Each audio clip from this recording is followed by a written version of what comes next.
In this video, I shall be discussing ophthalmic lenses and darkroom procedures in ophthalmology, and the discussion will be supplemented by lots of videos to give you a more realistic picture.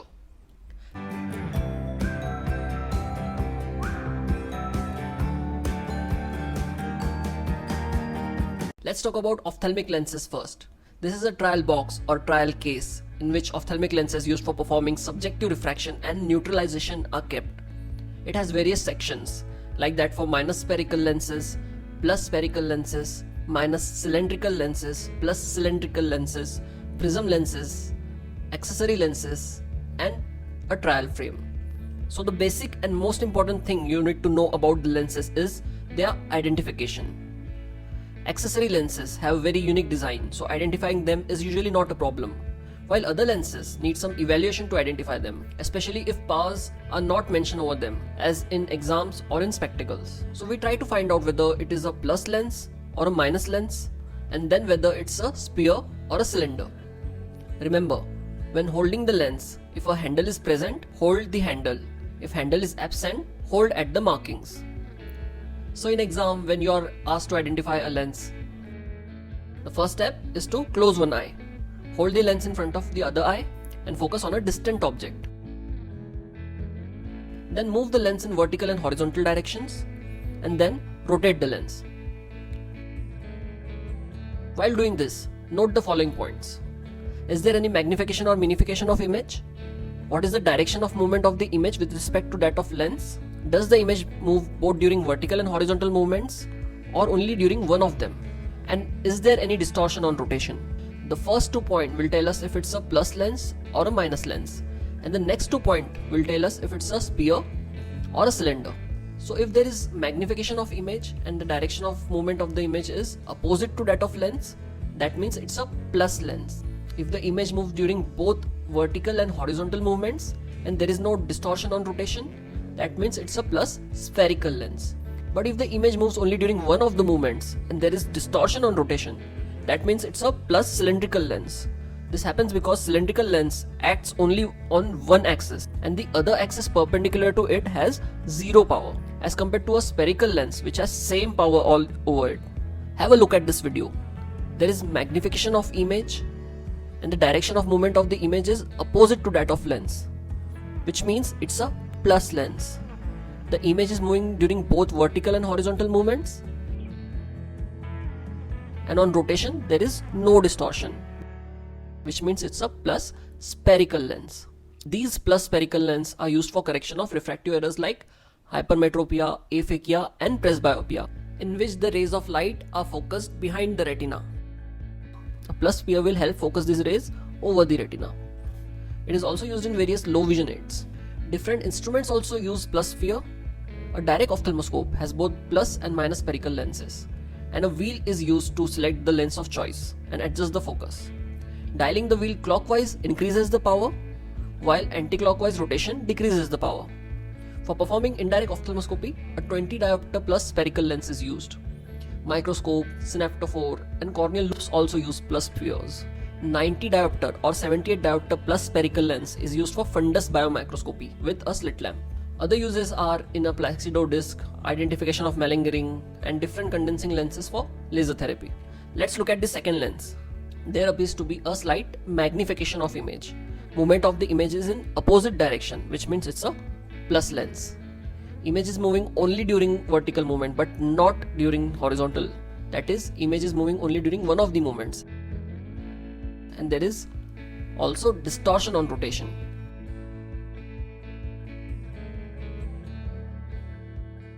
So this is a plus cylindrical lens.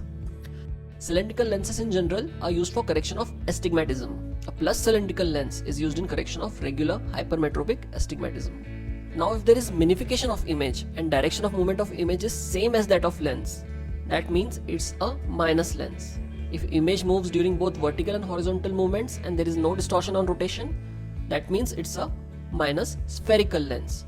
But if the image moves only during one of the movements and there is distortion on rotation, that means it's a minus cylindrical lens. Look at this video. There appears to be slight minification of image. The direction of movement of the image is same as that of lens, which means it's a minus lens. The image is moving during both vertical and horizontal movements. And there is no distortion on rotation, which means this is minus spherical lens. A minus sphere is used in correction of myopia, where the light rays coming from infinity are focused in front of retina. A minus sphere will help focus these rays over the retina. Direct ophthalmoscopes, as we have already discussed, have both plus and minus spherical lenses. Ruby lens and fundus contact lenses are also minus spherical lenses. Looking at the next lens, there is minification of image. The direction of movement of image is same as that of lens, which means it's a minus lens. Now the image is moving only during vertical movement but not the horizontal.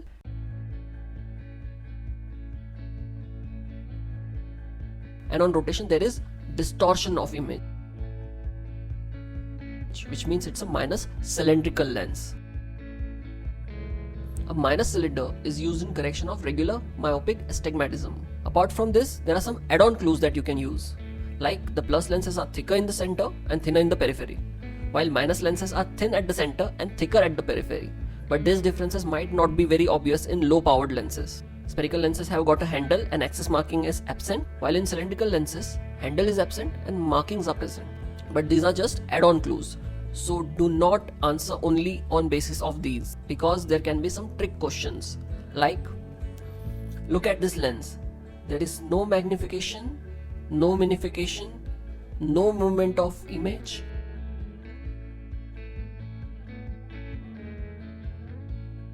No distortion on rotation. This is a plain lens.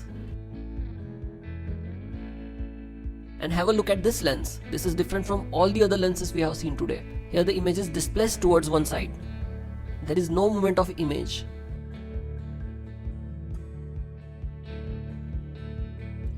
And on rotation, there is no distortion. Rather, just the direction of displacement keeps on changing. This unique lens is a prism. Prism is a portion of refractive media bordered by two plane surfaces that are inclined at a finite angle. The thicker portion is known as base and the tapering portion apex.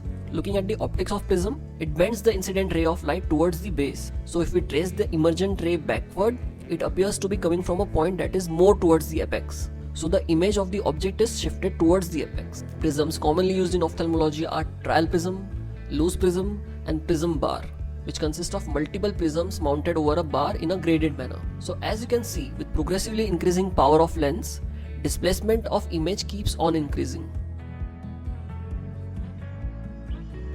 Prisms can be used for objective measurement of deviation in squint using prism bar cover test and prism bar reflex test. This is a prism bar cover test in a patient with exotropia. Prisms of successively increasing power are kept in front of the deviated eye with apex towards the deviation till neutralization of movement on alternate cover test is obtained.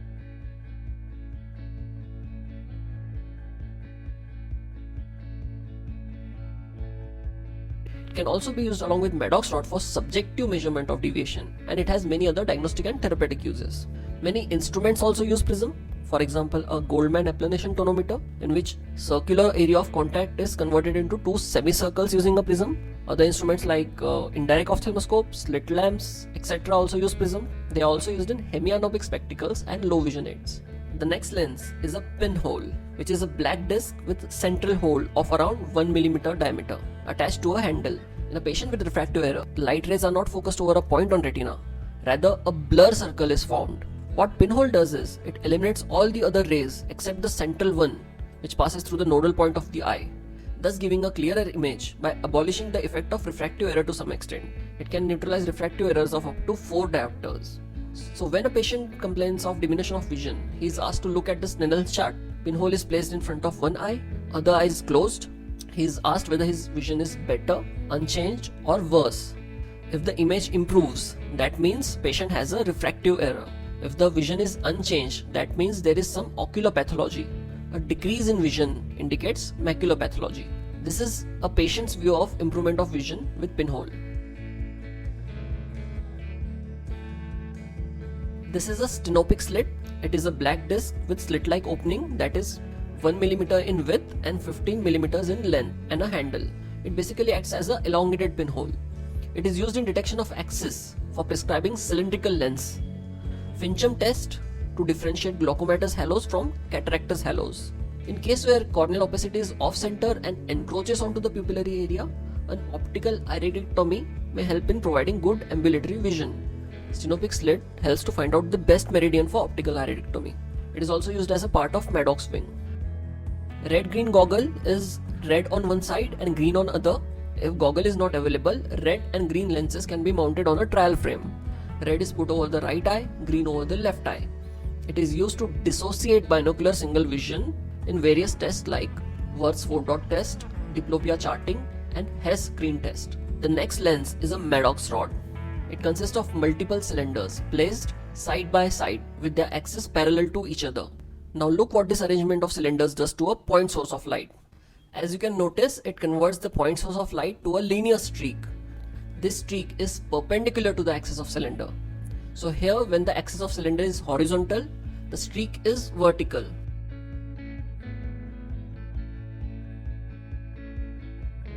And when the axis of cylinder is made vertical, streak becomes horizontal. Maddox rod test can be used for detection of latent squint, that is heterophoria, and also for subjective measurement of deviation. These tests are performed at 6 meters for distance and 33 cm for near deviation. Let's talk about detection of latent squint first.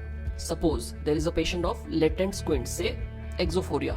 When the patient fixates on a point source, a single image will be seen as phoria is overcome by the fusion reflex.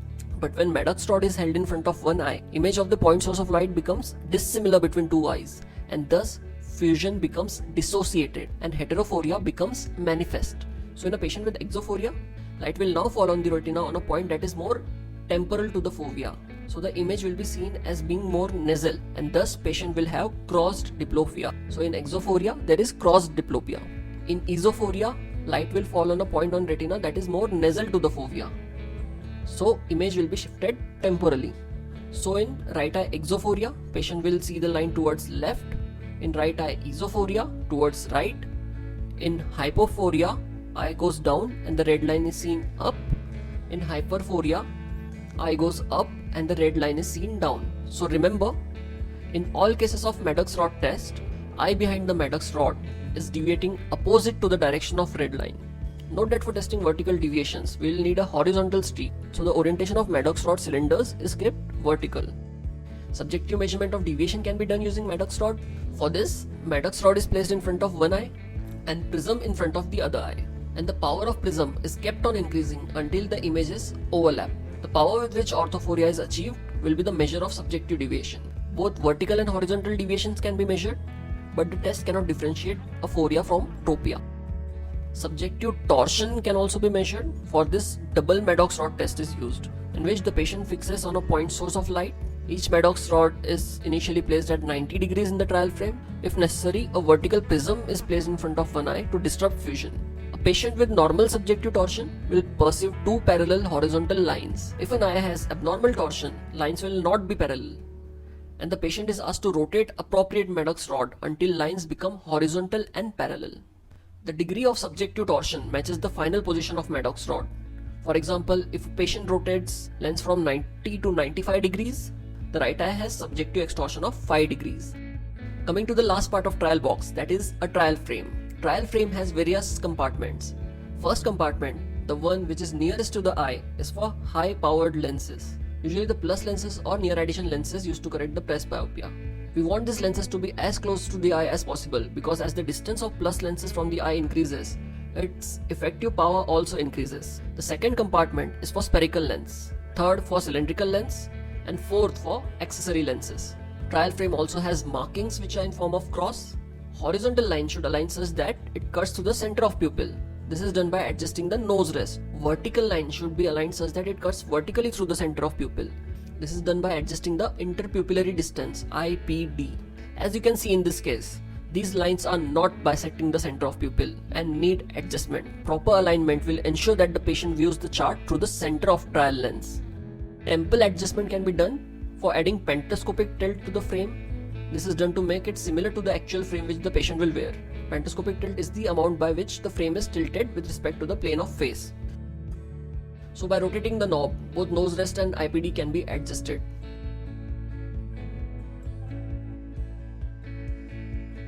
When testing one eye, the other eye is occluded using an occluder.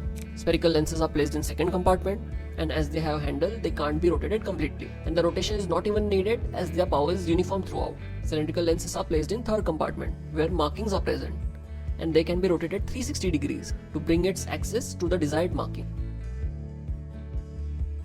Absence of handle makes this rotation possible. And finally, accessory lenses can be placed in the anteriormost compartment. Coming to darkroom procedures in ophthalmology, I'll be discussing it as an approach to a patient presenting in OPD. Please note that these procedures are performed in darkroom or semi-darkroom. We have kept the lights on in the videos for demonstration purposes. So when a patient presents in OPD with decrease in vision, first a distant direct ophthalmoscopy is done using direct ophthalmoscope at a distance of 20 to 25 centimeters to assess the state of fundus and detect any opacities in ocular media. If ocular media is clear, a red glow without any black shadow or opacity is seen, as in this case. If there is opacity or black shadow in the red glow, it indicates media opacity, and a distant direct ophthalmoscopy in 4 gazes is done to determine the location of the opacity by parallax principle. If the opacity is in the corneal plane, as in this case of keratoconus with oil droplet reflex, it will move in same direction of gaze.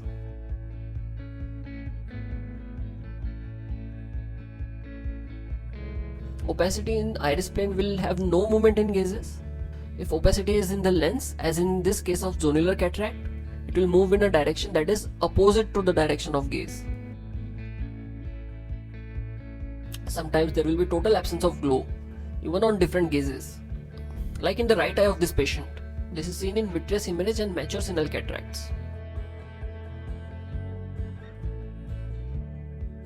And look at this case of bilateral superior subluxation of lens. There is present of crescentric shadow.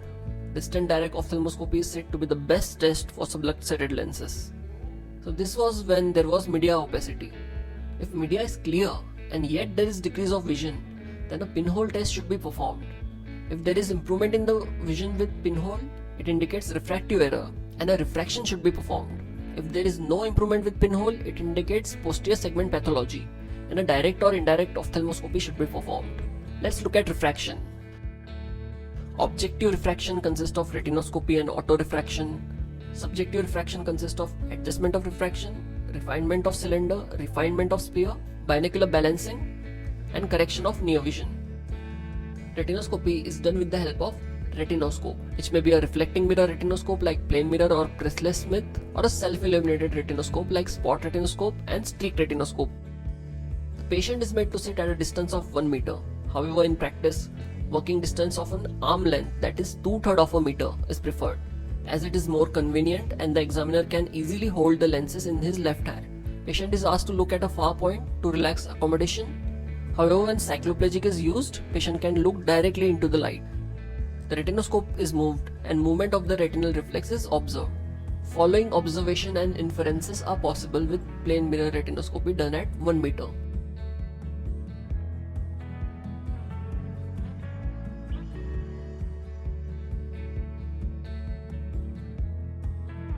If shadow moves in same direction as streak, it is called as with movement. This indicates hypermetropia, emmetropia, or myopia of less than 1 diopter. And plus lenses need to be added till point of neutralization is reached, at which there will be no movement of reflex. If shadow moves in a direction opposite to that of streak, it is called as against movement. This indicates myopia of more than 1 diopter, and minus lenses are added till the point of neutralization is reached. You can remember it using a mnemonic SPAM, that is for same movement or with movement add plus power, and for against movement add minus power. Sometimes there might be a cylindrical error and the streak will have to be rotated and cylindrical power added accordingly to reach the point of neutralization.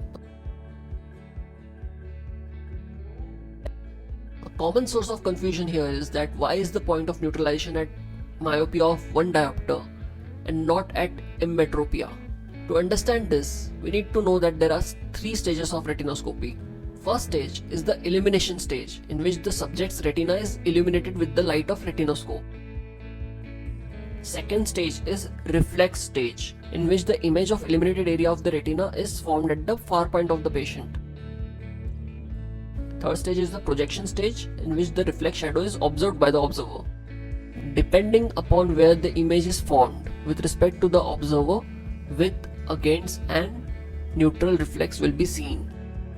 In hypermetropia, the light rays emerging out of the eye are divergent, and in emmetropia they are parallel. And in myopia of less than 1 diopter, they focus at a point behind the observer. Therefore, in all these conditions, a width reflex is seen. In myopia of more than 1 diopter, rays converge at a point between patient and the observer, and a against movement is seen. At myopia of 1 diopter, the rays converge at a point 1 meter in front of the patient, exactly where the observer is present. When retinoscope is moved, observer does not appreciate any movement, that is, neutralization is achieved. So if the observer is at 1 meter, for neutralization to occur, the eye should converge the rays arising from the illuminated retina at 1 meter, that is, its focal point should be at 1 meter. If you look at the formula for power of lens, it is equal to 1 upon focal length. So for focal length to be 1 meter, the power of eye has to be 1 diopter. Therefore, for an observer sitting at 1 meter, neutralization will be at myopia of 1 diopter. If examiner sits at 2/3 of a meter, for neutralization to occur at 2/3 of a meter, focal length has to be 2/3 of a meter, and thus power of the eye at which neutralization will take place is myopia of 1.5 diopter. So the point of neutralization will depend on the working distance, and appropriate deduction from the retinoscopic findings need to be done according to the working distance, that is 1 diopter for 1 meter and 1.5 diopter for 2/3 of a meter. As we have already discussed, in a patient with good glow on distant direct ophthalmoscopy but no improvement with pinhole, ophthalmoscopy needs to be performed.